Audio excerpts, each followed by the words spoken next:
Have you ever seen a teacher get fired? I went to a public school that loved to control its students, and one day, they introduced the dumbest rule I've ever heard.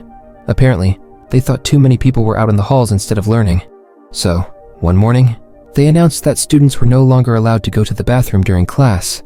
I literally thought it was a joke at first, until people started getting detention for being in the halls during class. It didn't matter how bad you had to pee, you simply weren't allowed to go. I remember watching a few people sit through class in pain because they couldn't go, but that was nothing compared to one girl. We were in art class, and that teacher had gotten into multiple arguments with our principal about the rule. A lot of people love this teacher, but I think our principal even threatened to fire him. So when a girl in my class was dying to go pee, he couldn't let her.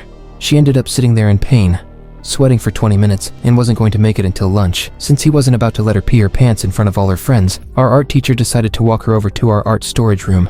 He stood outside the door while she peed in a bucket. Pretty good move on his part. Now he wasn't going to lose his job. That's what you'd think.